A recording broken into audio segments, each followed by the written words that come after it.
नमस्कार, मैं हूं रत्ना और आप देख रहे हैं सी न्यूज़ भारत। वक्त हो गया उत्तर प्रदेश बुलेटिन का। बात होगी बरेली की, जहां जुमे की नमाज के बाद बवाल के चलते पुलिस प्रशासन अलर्ट मोड पर है। साथ ही बात होगी बहराइच की, जहां चिकित्सा शिविर का आयोजन किया गया है। ऐसी तमाम खबरों पर विस्तार से चर्चा करेंगे इस बुलेटिन में।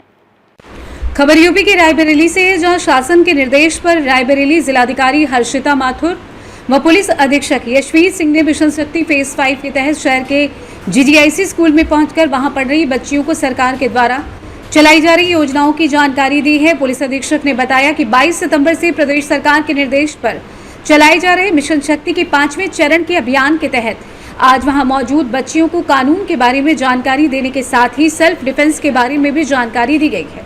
कार्यक्रम में मुख्य विकास अधिकारी Arpit Upadhyay, CO city Arun Nahwar, joint magistrate Praful Sharma सहित सभी अधिकारी मौजूद रहे। ये 22 तारीख से मिशन शक्ति का आगाज हुआ है इस वर्ष, और इसमें जो केंद्र बिंदु है मिशन शक्ति केंद्र, उसके बारे में आज GGIC के ग्राउंड में बालिकाओं को जानकारी दी गई थी। शिक्षा विभाग की तरफ से, प्रशासन की तरफ से कार्यक्रम था। पुलिस की जितनी जानकारियाँ थी, हेल्पलाइन नंबर की जानकारी दी गई है इनको, और जो वुमेन संबंधी जितने भी कानून हैं उसके बारे में अभी अभियोजन पक्ष के द्वारा बताया जाएगा। और इसमें सेल्फ डिफेंस की भी ट्रेनिंग यहाँ पर टीम को दी गई है, बच्चियों को दी गई है, और बच्चियों ने डेमोन्स्ट्रेशन भी यहाँ पर दिया है। बहुत अच्छा कार्यक्रम यहाँ पर रहा, और लगातार हम लोग जनपद में इस तरीके का कार्यक्रम करते रहेंगे, अन्य जगह पर जाकर भी कार्यक्रम करेंगे। रायबरेली से सी न्यूज़ संवाददाता मृदुलेश त्रिपाठी की रिपोर्ट। यूपी के बरेली में बीते रोज जुमे की नमाज के बाद हुए भारी बवाल के बाद बहेड़ी में पुलिस प्रशासन अलर्ट मोड पर है। यहां पुलिस प्रशासन लगातार लोगों से शांति व्यवस्था बनाए रखने की अपील कर रहा है। इसी के चलते आज ज्वाइंट मजिस्ट्रेट SDM बहेड़ी सुश्री इशिता किशोर के नेतृत्व में पुलिस फोर्स ने फ्लैग मार्च किया। फ्लैग मार्च बहेड़ी कोतवाली से शुरू होकर नगर के मेन बाजार, नैनीताल रोड से होता हुआ सराफा बाजार पहुंचकर संपन्न हुआ, जिसमें बहेड़ी कोतवाली प्रभारी निरीक्षक संजय तोमर के साथ भारी पुलिस फोर्स मौजूद रहा। बरेली से सी न्यूज़ संवाददाता बाजिद की रिपोर्ट।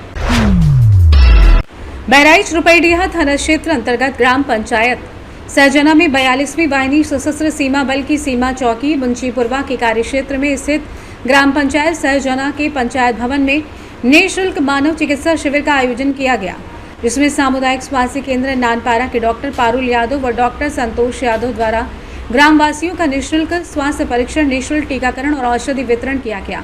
इस मौके पर प्रधान प्रतिनिधि सिराज अहमद ने ग्राम पंचायत में जाकर चिकित्सा शिविर के बारे में लोगों को जागरूक किया और दवा लेने की सलाह दी।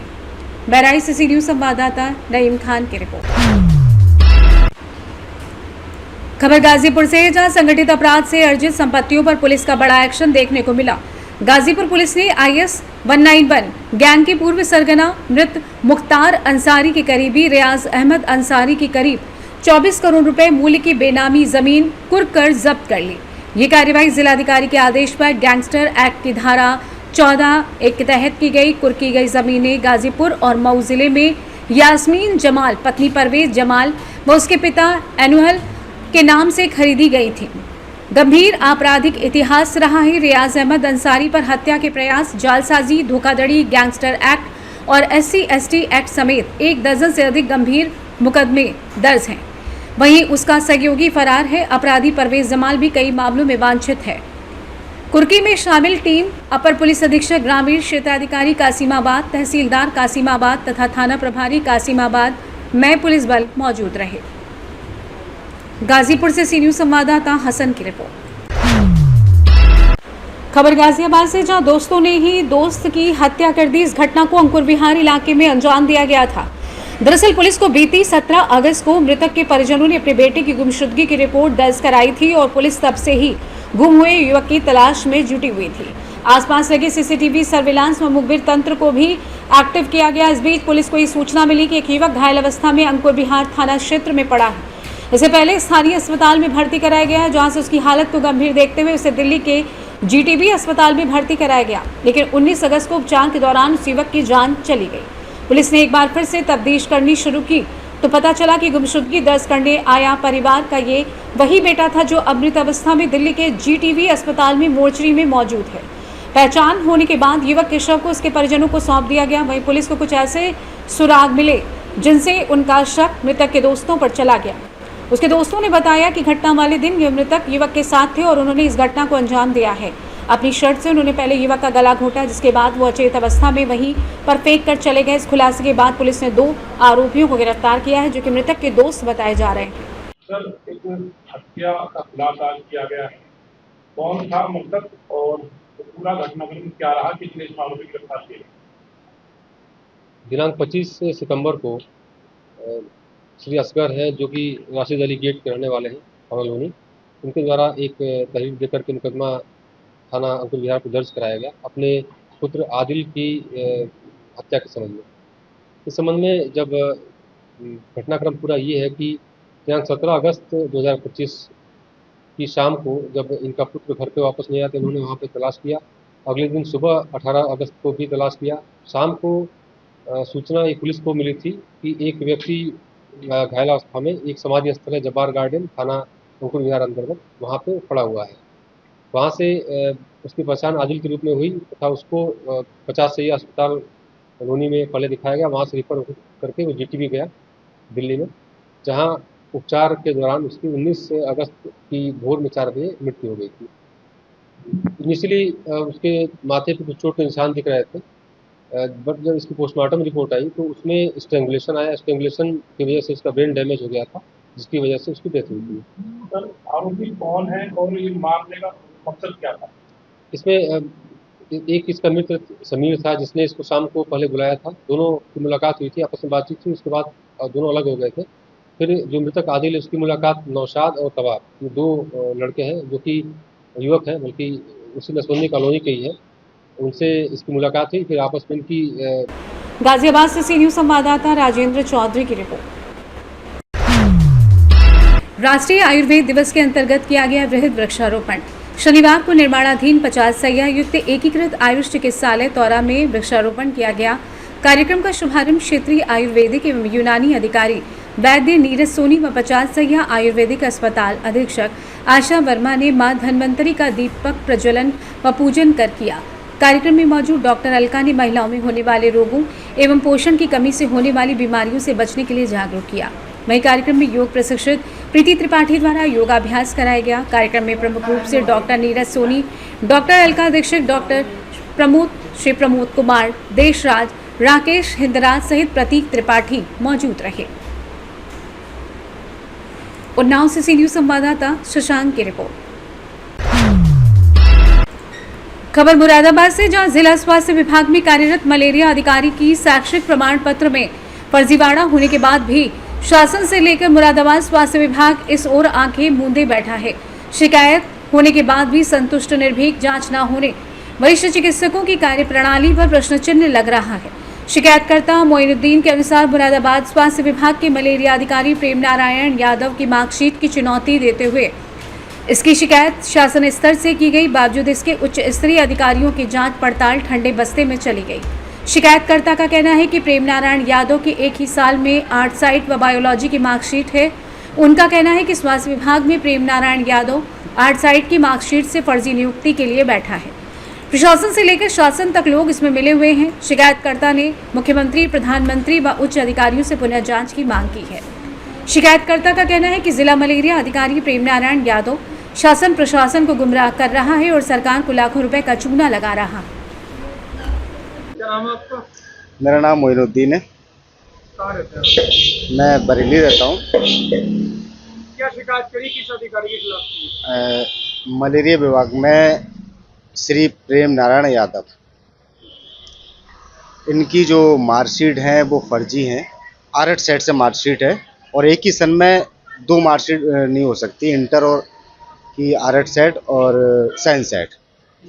बाकी इनकी शिकायत की है, शिकायत भी काफ़ी लंबे समय से की गई है और एडी मलेरिया, एडी मंडल, सीएमओ, डीजी हेल्थ, कमिश्नर, मुख्यमंत्री पोर्टल, प्रधानमंत्री इत्यादि जगह इनकी शिकायत की गई है, बट लेकिन इनका अभी तक कोई कार्रवाई नहीं हुई है। प्रशासन इन्हें बचाने में लगा हुआ और इसी महीने की 29 तारीख में ये रिटायरमेंट ले रहे हैं। कहाँ पर इनकी पोस्टिंग? इनकी पोस्टिंग इस समय मुरादाबाद में है, मलेरिया। क्या लगता है आपको इतनी बार शिकायत करने के बाद भी आखिर जांच क्यों नहीं हो रही थी? प्रशासन बचाने में लगा हुआ है इसमें,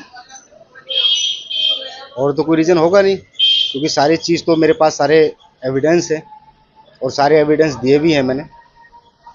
कितनी बार शिकायत की शिकायत पिछले 1-2 साल से चली रही है, लगातार कंटिन्यू शिकायत चल रही है और तमाम न्यूज़पेपर में निकला है, यहाँ से लखनऊ तक निकला, बट लेकिन कोई कार्रवाई नहीं हो पाई।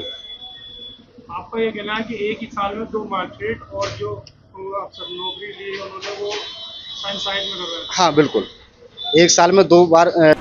मुरादाबाद से सी न्यूज संवाददाता मोहित सिंह की रिपोर्ट। मुरादाबाद की जिला जज 10 नंबर कोर्ट ने आज ऐतिहासिक फैसला सुनाते हुए मुरादाबाद वार्ड नंबर 69 से कांग्रेस पार्टी से निर्वाचित हुई पार्षद रूबी परवीन का निर्वाचन निरस्त कर दिया है। कोर्ट ने याचिनी अर्शी पत्नी हसन सलमानी को निर्वाचित घोषित किया है। कोर्ट के आदेश पर अर्शी पत्नी हसन सलमानी के समर्थकों व क्षेत्रवासियों में खुशी की लहर है। पार्षद रूबी के शैक्षिक प्रमाण पत्र फर्जी की गई शिकायत वोट डालने में धांधली का भी आरोप लगा है। मीडिया से बात करते हुए रूबी पार्षद के पति ने कहा कि याचिका द्वारा 2022 का वोट दिखाकर ये ऑर्डर कराया गया है, जबकि पार्षद का चुनाव 2023 में हुआ था। उन्होंने कहा कि हम हाई कोर्ट जाएंगे। जानते हैं मामले में याचिकाकर्ता के पति और सद्दाम हुसैन पार्षद पति का क्या कुछ कहना था। जी, आज जो मुरादाबाद कोर्ट से कौन सी कोर्ट से क्या ऑर्डर हुआ है? ये ऑर्डर हुआ है जिला जज की कोर्ट से, एडीजे 10 साहब के यहाँ से। और ये 2023 में जो नगर निगम के चुनाव हुए थे वार्ड 69 के अंदर के, पूरे महानगर के अंदर जो हुए थे, तो वार्ड 69 में जो चुनी गई थी रूबी जी, तो उनके कुछ उन्होंने शपथ पत्र में कुछ साक्ष्य छिपाए थे, उसको लेकर हम कोर्ट गए थे। और उसमें जो रूलिंग जो कानून के दायरे में अगर शपथ पत्र में कोई साक्ष्य छिपाया जाता है तो ये कोर्ट को पावर है कि वो अपना निर्णय किसी भी तरीके से दे सकता है। आज हमें जो है इंसाफ मिला है कोर्ट के माध्यम से, क्योंकि जो चुनाव के वक्त कुछ साक्ष्य छिपा के शपथ पत्र दाखिल किया गया था, जैसे कि राजेंद्र इंटर कॉलेज मुंडा पांडे से शिक्षित दिखाई गई थी, तो जब वहाँ से वो ली गई IDR के माध्यम से, तो वहाँ से जवाब आया कि इस स्कूल के अंदर इस नाम की महिला कभी भी किसी भी सत्र में नहीं पढ़ी है। तो हमें फिर जान पड़ती गई और हम कोर्ट का दरवाज़ा खटखटाते रहे। इसी तरीके से कुछ और भी कि उसमें कुछ थी उसको फर्जी बताते हुए एक मुकदमा डाला था। हालांकि कोर्ट ने जो आदेश दिया है उसमें वार्ड मुख्य की जो पार्षद है उनकी पार्षद निरस्त कर दी। क्या लगता है आपको, आप पार्षद जो हैं उनके पति हैं, क्या कहना चाहेंगे इसमें? देखिए, सबसे पहले तो मैं न्यायपालिका पर हमें भी बहुत भरोसा है और हमें भी इंसाफ मिलेगा न्यायपालिका पर। और रही दूसरी बात, ये कोर्ट का कहीं के भी न्यायालय हो तो नगर पालिका पर हम लोग सबको, हमें कोर्ट को ऑर्डर को मानना चाहिए। दूसरी बात यह है कि इन लोगों ने जो अर्शी परवीन थी, इन्होंने हम लोग 2023 में चुनाव लड़े थे, तो रूबी परवीन निर्वाचित हुई थी और अर्शी परवीन जो थी वो दूसरे नंबर पर थी। बाकी जो प्रत्याशी थे वो सीरियस भाई वो नीचे थे। तो इन लोगों ने एक अर्शी परवीन के नाम से एक न्यायालय में जो है उसको एक पार्टीशन को दाखिल किया और उसमें इन्होंने दर्शाया कि रूबी परवीन जो है इन लोगों ने अपना फर्जी तरीके से चुनाव को जो डॉक्यूमेंट्स होते हैं साक्ष्य छुपा कर इन्होंने चुनाव लड़ा है। इन्होंने पार्टीशन को कोर्ट में इसको डाला था। अब जब पार्टीशन डाला तो हमारे पास नोटिस आया और हमने इसमें कोर्ट में उसको जवाब के लिए हमने अपना वकील खड़ा किया। फिलहाल हमें भी अपना जवाब दाखिल करना था। तो उसमें क्या कोर्ट में क्या होता है या कहीं पर भी दोनों पक्षों को सुना जाता है। इसमें क्या हुआ, इन लोगों ने दिखाया कि रूबी परवीन नगर निगम निर्वाचन नामावली 2022 में इसमें रूबी परवीन का मकान नंबर 51 ग्राम संख्या 1151 पर वोट नहीं है। इन लोगों ने कोर्ट को इस तरह से 2022 की पुरानी लिस्ट को इसमें दाखिल कर दी पार्टीशन में और कोर्ट को इस तरह इन्होंने गुमराह किया। उसके बाद हम किसी दिक्कत के कारण परेशानियों के हम कोर्ट में अपना जवाब दाखिल नहीं कर पाए, अभी तक नहीं कर पाए थे। अब अचानक में मतलब अभी थोड़ी कल हमें पता चला, कल किसी का फ़ोन आया कि इस तरह से कोई बात है क्या, तो हमने कोर्ट से माननीय न्यायालय से सर्टिफाई वगैरह कॉपी वगैरह निकलवाई। हमने ऑर्डर को पढ़ा। ऑर्डर माननीय न्यायालय ने जो उसको जो पार्षदी को निरस्त किया है रूबी परवीन की, तो वो इस आधार पे किया है कि जो इन लोगों ने पार्टीशन में दिखाया था कि नगर निगम में रूबी परवीन का मुरादाबाद से सी न्यूज संवाददाता मोहिसिन की रिपोर्ट। रायबरेली में भूमि विवाद को लेकर पूर्व भाजपा जिला अध्यक्ष एवं वर्तमान में पार्टी के अवध क्षेत्रीय मंत्री दिलीप यादव ने प्रेस कॉन्फ्रेंस कर अपने ऊपर लगाए गए आरोपों को राजनीति से प्रेरित बताया। उन्होंने कहा कि राजस्व ग्राम मखदुमपुर की गाटा संख्या 266/436 रकबा 1.110 हेक्टेयर भूमि उनकी मां सुंदारा को सिरदारी पट्टे पर आवंटित हुई थी, लेकिन राजस्व अभिलेखों की त्रुटि से खतौनी में नाम दर्ज नहीं हो सका। वर्ष 2000 में ग्राम सभा के दखल के बाद मामला सामने आया और धारा 229B के तहत वाद दाखिल किया गया। अदम पैरवी से वाद खारिज होने के बावजूद 2014 में मंडलायुक्त लखनऊ के आदेश पर उपजिलाधिकारी ने उनकी मां के पक्ष में निर्णय दिया और खतौनी पर नाम दर्ज कराया। इसके बाद उत्तराधिकार में वे उनके 4 भाई भूमि के स्वामी बने। दिलीप यादव ने कहा, ये विवाद उनकी सामाजिक व राजनीतिक छवि धूमिल करने की साजिश है। जानते हैं मामले में पूर्व जिलाध्यक्ष भाजपा दिलीप यादव ने क्या कुछ कहा। ये हमारे ऊपर जिसने आरोप लगाया है वो निराधार गलत है और ये राजनीतिक के तहत जो है हमको बदनाम करने के लिए ये किया गया है। हमारे पास सारे रिकॉर्ड हैं। तहसील में एसडीएम ने आदेश किया है। सन 62 का सीरदारी का पट्टा है। मुकदमा चला। 2006 में एक बार ये अदम पैरवी में खारिज हुआ। 2007 में हम कमिश्नरी से आदेश लेकर आए। उसके बाद लगातार ये मुकदमा चलता रहा। हमारे पास आर्डर की कॉपी है, फेहरिस्त है, सब रिकॉर्डों में वो चढ़ा है। और जो हमारे विपक्षी आरोप लगा रहे हैं 23 जून 2017 को उन्होंने पट्टा अपने भाई उनके भाई प्रधान से पट्टा करवा लिया। ये संभव ही नहीं, एक ही ख़त्म हो गया। आवासीय पट्टा एक विश्व का होता है, बाकी पूरे ज़िले में हम आप चैलेंज करते हैं एक कोई पट्टा हुआ हो तो बताओ। ये गलत है एकदम, हमको बदनाम करने के लिए। फिर आप बता रहे हैं 14 में पट्टा हुआ है, कभी क्या स्वयं वो विवादित व्यक्ति है। अभी 1,20,000 रुपये का लोन राम कुमार नाम से ले लिया है, उसके पेपर हैं। उसने एसपी के यहाँ दरख्वास्त दिया, तब एसपी की दरख्वास्त के बयान भी है। और अन्य कई लोगों से उसने वहाँ पैसा ले रखा है। कभी लकड़ी काम करता है, कभी गले काम करता है। तमाम लोगों के नाम। क्या नाम है उसका? विजय बहादुर सिंह। क्या चुनाव को लेकर कोई बात है क्या? हाँ, प्रधानी का चुनाव चल रहा है। मेन मुद्दा वही है, प्रधानी का चुनाव। और 2 बार से प्रयास कर रहे हैं वो। और जितने में बीजेपी नेता भी लगा था पीछे। अब क्या बताऊँ, अभी तो पूरी बात बताओ ना। ये जमीन आपके नाम, आपकी मां के नाम पर कैसे आई? सन 62 में सील। रायबरेली से सी न्यूज संवाददाता वीरेंद्र साहू की रिपोर्ट। सुल्तानपुर नगर पंचायत दोस्तपुर में चल रही रामलीला का प्रमुख आकर्षण इस बार धनुष यज्ञ और सीता विवाह रहा। मंच पर भगवान श्री राम द्वारा शिव धनुष तोड़ने का दृश्य देखते ही पूरा मैदान तालियों और जयकारों से गूंज उठा। धनुष यज्ञ से पूर्व यज्ञ मंडप में वेद मंत्रों के बीच अग्नि प्रज्वलित की गई।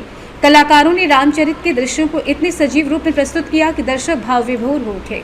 हजारों की संख्या में जुटे श्रद्धालु और स्थानीय व्यापारी इस दिव्य आयोजन के साक्षी बने। मुख्य अतिथि के रूप में उपस्थित कादीपुर विधायक राजेश गौतम ने भगवान राम सीता की आरती उतारी और श्रद्धालुओं से संवाद किया। उन्होंने कहा कि इस प्रकार के सांस्कृतिक आयोजन समाज में एकता, धार्मिक जागरण और सहयोग की भावना को मजबूत करते हैं।